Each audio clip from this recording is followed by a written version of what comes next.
Alam nyo ba guys, nagbasa-basa ako ng mga comments dun sa linabas kong unang video na regarding dito sa review ng Raider 150. So, regarding dito sa keyless, yun ang pag-uusapan natin kung bakit may susi pa rin. So, si Yamaha, si Honda, si Suzuki, meron siyang keyless. Si Suzuki, ang bukod tanging naiiba na nahuhugot itong kanyang knob. Ganito.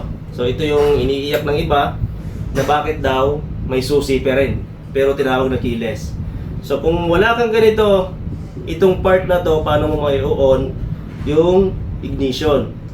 Si Yamaha at si Honda, hindi na siya talaga na bubunot. So, dito, ang design ni Suzuki is iba. Kagaya ng ipapakita ko sa inyo ngayon, lalabas tayo kung ano yung mga unit, kung anong isang unit ng Suzuki na keyless na nabubunot din. Tara. Ito, kagaya nito, J6R na keyless. Ito, ginagamit din sa race bike. Ito keyless, pero may susi. Di susi. Ayan, di susi. Di ba? Susi pa rin siya.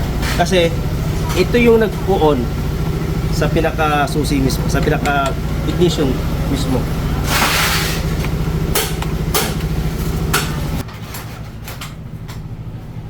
Ayun, ituturo ko naman sa inyo kung paano nga ba siya hugutin. May mga nagsasabi, kapag iniwan daw sa isang parking, mananakaw yung keyless. Hindi po. Hanggat wala kayong remote, hanggat malayo yung remote, hindi yan makukuha. Hindi yan mabubunot basta-basta. Kagaya na ito, i-off ko siya.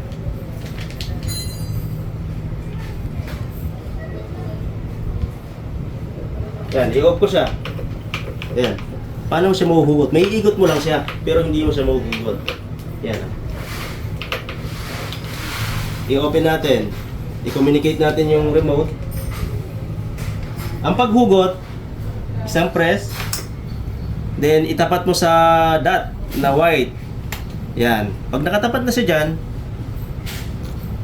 yan. Ito yung iniiyak nyo na susi.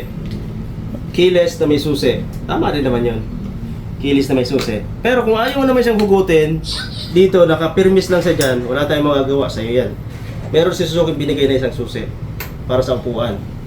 So, pagka, in case lang nakalimutan nyo to, o nawala nyo to, meron ka pa rin. Diba? Meron ka pa rin keyless na disusi. Yan ang tawag nyo, di ba? Keyless na disusi. Dito. Pero, tingnan nyo to. Susi, pwede pa rin yan. Pwede yan. Di ba? Yun ang nagpapagana sa kanya, susi. Kaya tinawag siyang keyless. Kumbaga, nakapirmis na siya dito na hindi mo na kailangan magsusi ng magsusi.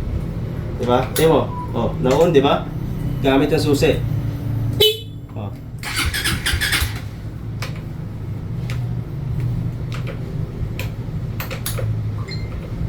Ngayon, di na siya mahugot. Itatapat mo pa rin siya sa dot. Yan. Bawat paghugot mo, dapat sa dot na white, diyan mo itatapat.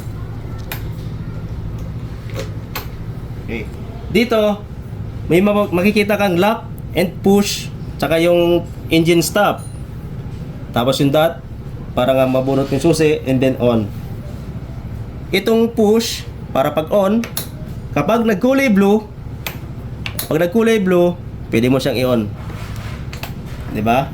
Hanggat hindi nagkulay blue yan, hindi mo siya mau-on. Ibig sabihin niya, nakalock yung remote. Pag lock naman, ilalock mo na yung steering, diin mo lang siya, and counterclockwise. Yan, lock na siya. Take note, pag iiwan nyo sa parking, mas maganda i-off nyo yung remote. Kasi once na lumapit kayo sa motor nyo at may ibang tao na nakakaalam, pwede makuha yung motor. Kasi malapit yung remote. Mas maganda, off nyo lang ito. Para sasakyan lang din. So, nalaman nyo na yung function ng susi na di keyless. Diba?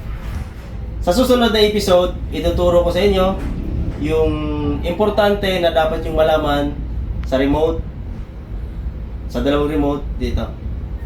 Next episode. So, yun lang. Abangan niyo sa susunod. Bye-bye.